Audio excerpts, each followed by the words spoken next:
Yeah, so what is socialism? Socialism is the idea that too much freedom leads to fascism. It's kind of funny, but that's exactly what they think. They think that if people are allowed to be free, it leads to inequality, it leads to income disparity, it leads to people abusing each other. And I think like this is true for every single economic system in the world, regardless if people are free or not. But the socialist believes that if the state takes everything that people have, then the state can redistribute the resources equally.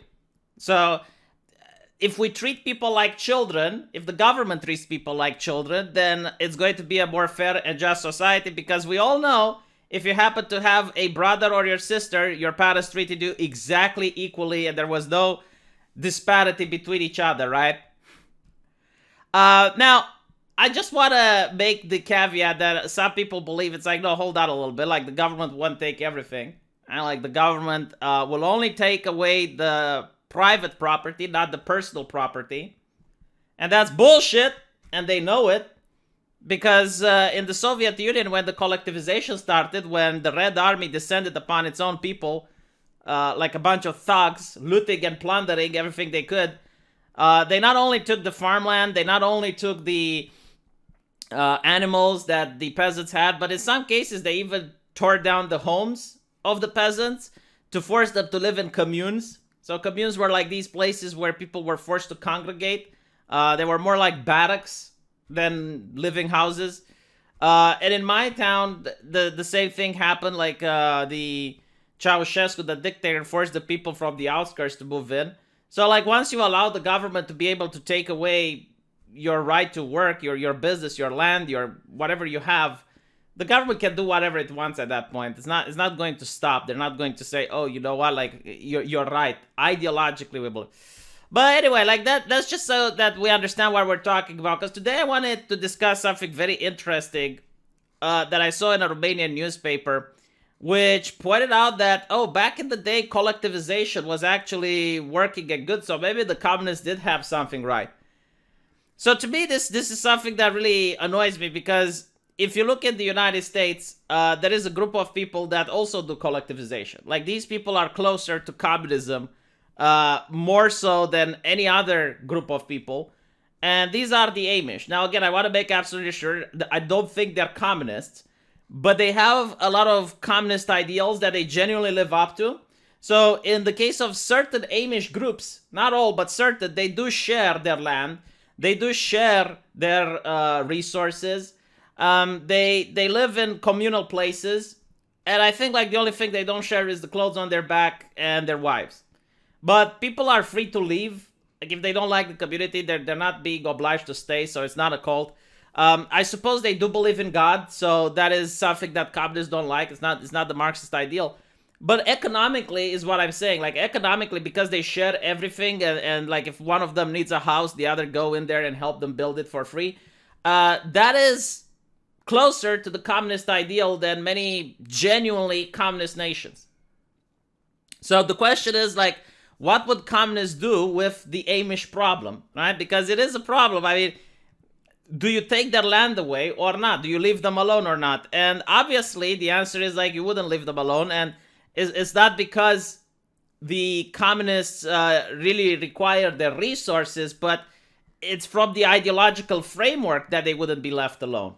So I also had a friend that was asking, okay, so if you have like the Cultural Revolution in China, or you live under America, or, you know, if my country were to become socialist, if I go live off the grid, if I go live in the woods, and I'm having like this self-sustained system, would they leave me alone? Fuck no. Like they're not interested in leaving you alone. Like in the mind of a communist, you are the property of the state. You are a resource. Okay, you're a human resource. That's what you are. Why would the owner allow you to do your thing? No, like you need to be placed for the greater good, and the greater good in any communist system is to get more wealth to the inner party members. That is the sole purpose of people's existence, is to create and pump wealth for the inner party members. And the inner party members that give you something so that you can survive. It's actually very similar to like a medieval society, but without God, I would say. Anyway, right. So When in society, and by the way, just to be clear, I'm thinking it's exactly the same as a medieval society, because many times you're going to see that the inner party members, their children get to be politicians as well, right? So it's almost hereditary, but not quite. But it's the closest thing we have to like a feudal society in the modern era. This is what communism brings, and you can see like the dictators more often than not, they get to be followed by their sons. Like with the Kim Jong-un and Kim Jong-il, and in my country, the great leader Ceausescu was grooming his son to become the next in line for the throne. So it's not that different if you think about it. But anyway, so let's look at Reddit. People are asking, where do the Amish fit in? Where in a society and what class would people like the Amish fit in? It seems to me that the Amish don't really fit in squarely to the traditional classes of socialism. They do not own a lot. They mostly produce for themselves by farming. They don't own businesses in traditional sense. Yes, they sell excess crops and homemade goods on the market, but Amish businesses seem to function more like co-ops from what I've seen. So, as this guy points out, it's like, well, you know, like they kind of live the communist dream, right? Like they kind of do the communist utopia if you think about it. The only problem is that they are patriarchal. They don't, but even though they're patriarchal, they don't stone women or keep them as slaves. I mean, kudos to the Amish, unlike the capitalists, right? For them, it's just clearly defined gender roles. They are very peaceful people whose whole ideal is just that, don't be evil. They are different, but what do you think? So obviously, they're now being compared to the petite bourgeoisie. Bourgeoisie is term for the devil in Marxist speak, okay? They own the land and make most family decisions, but they're romanticized. The Amish do not live idyllic lives, okay? So they're romanticized. Like, keep in mind, communists are decent people. The Amish fail to live up to the communist standards. And they're off the beaten track, and you don't hear about them, but many are as bad as any Mormon cult. Again, like, we're not talking about whether being an Amish or not is a good thing. We're talking about, like, if these individuals would gain power and they would have control over the state, what would they do with the Amish?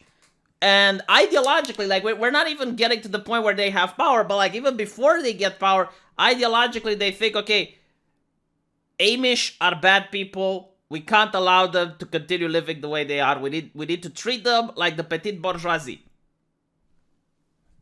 And you can see here, like, I don't think the point of Marxism is this taxonomical classification of every square inch of society, but the Amish are the petite bourgeoisie. So, as a Marxist, I don't think we should classify every person in a box, but the Amish, they're petite bourgeoisie. And here you have, like, the Amish society is usually relatively non-threatening to a communist society. Well, yeah, you know, like, they're not going to fuck with people that are genuinely threatening. Like, in Romania, there were some peasants that were held up in the mountains in places that were very difficult to get to, and when the communists tried to take their land, they rebelled. And the communists couldn't fight off these peasants because it was very difficult due to the terrain. So you know what happened? They stopped fucking with them. Right?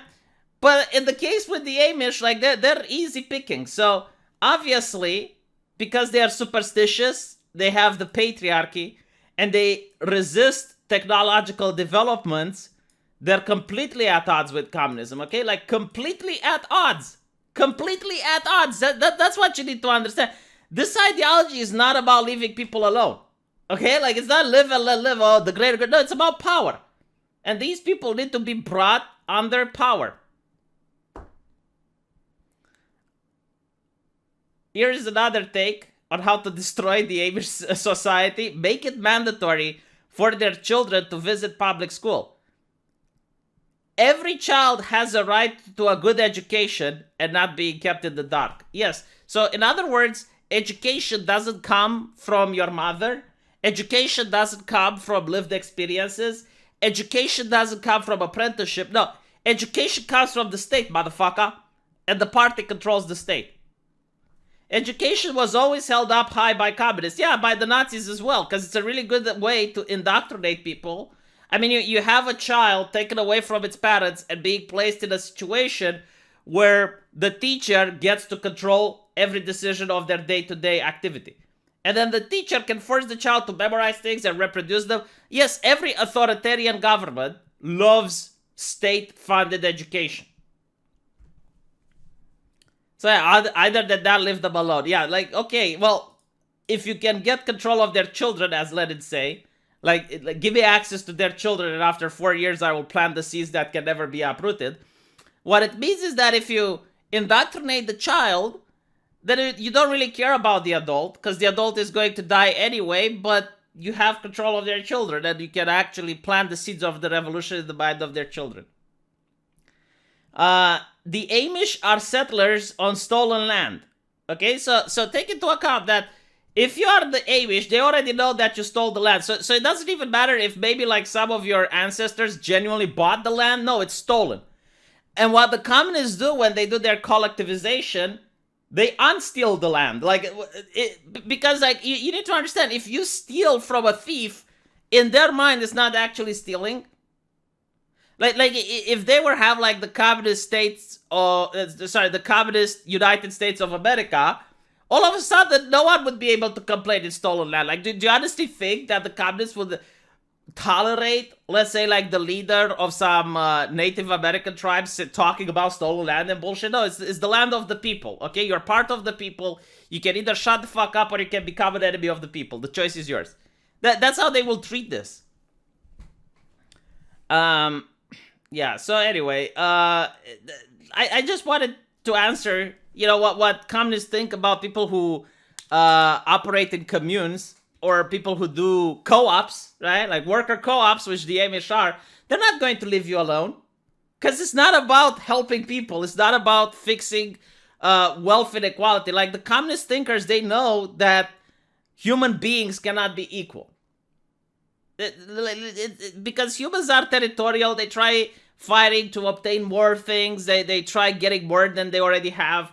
And by such, like, no society in the world are equal. Like, you can have a family with two brothers, and the brothers, they're not going to be equal. One of them will eat more. One of them is going to be loved by the parents more. One of them is going to end up in a different place in life than the other. So if in a family with twins you can't have equality, how the hell can you have in a society? So they know this. Like, they're aware about this, but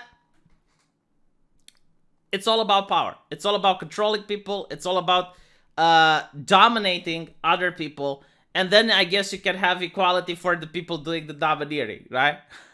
Equally poor, well, a couple of individuals get to be wealthy at the top. Let me know what you guys think, and I'll see you in the comment section. And as usually, I'll be live streaming after this. Take care.